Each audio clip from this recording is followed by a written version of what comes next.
Welcome back to Story Writing Grade 3.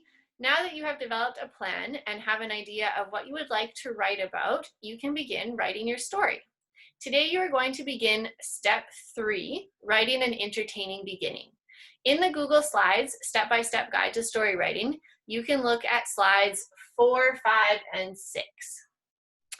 Okay, so let's take a moment to review what an entertaining beginning is. Since this is something that we did in class a long time ago, let's go back and review it.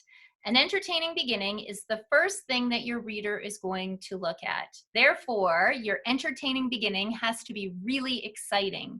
You want to begin with a bang. An entertaining beginning always starts close to the main event. You don't want to start your story with once upon a time, in the morning, I woke up and I had breakfast.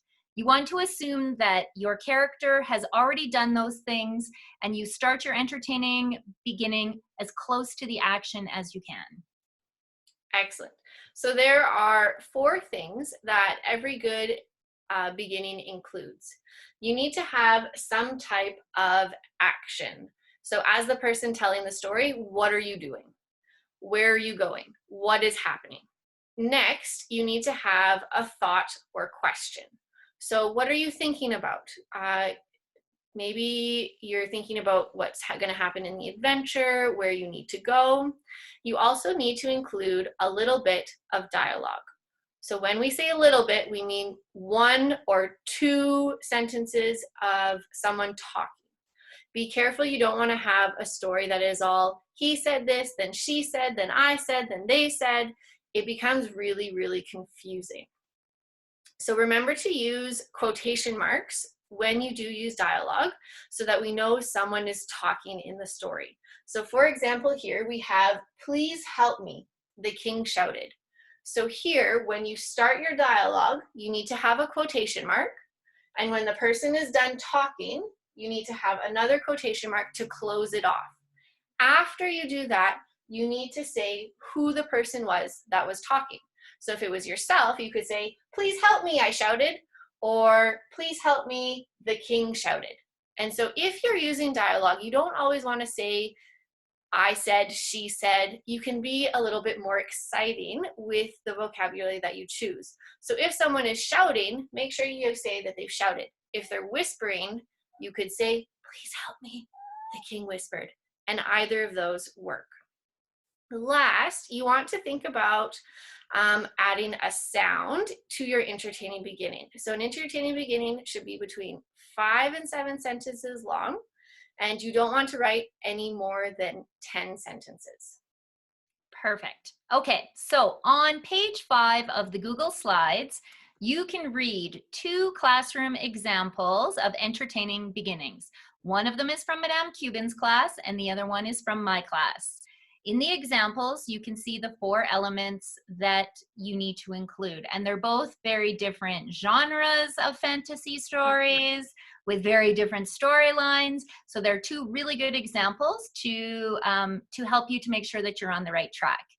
Try to think of a way to enter entertaining beginning in a way that you can either describe the setting of your story, an important character that has come up, or an object that needs to be described. The next section of the story stops and describes one of those things. So for this week, you have 3 days to work on your entertaining beginning. We suggest that you start writing today, you finish writing tomorrow on Tuesday, and then on Wednesday, you can review the checklist, which you can find on page 6 of the Google Slides, and you can make your corrections. It is important that you finish writing your entertaining beginning by Wednesday afternoon so that your teacher can read it and have some time to provide you with some feedback. Okay, this part's really important, so put your listening ears on. For this project, you need to create a new Google Doc in your ELA folder. Where it says Untitled Document in the top left, please name your document story. You're going to use the same document for your whole story. So where you write your entertaining beginning, you're going to write your elaborative detail on the same document. You're going to write the ending on the same document. It's important that you write your story as a Google Doc so that we can provide you with direct feedback and comments, just like we would write in your notebook at school in the margin.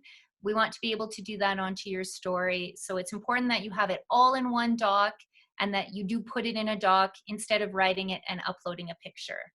On Wednesday and Thursday, your teacher is going to check your entertaining beginnings so that on Friday you have the chance to review your work before moving on to elaborative detail the following week. So if you are not getting your work in by Wednesday, then you're not able to get feedback and to be able to make changes to make your good stories even better. So it's really important to get your work in for the Wednesday. Have a great time writing. We can't wait to start working on your stories with you, and have fun. Make sure to have lots of fun.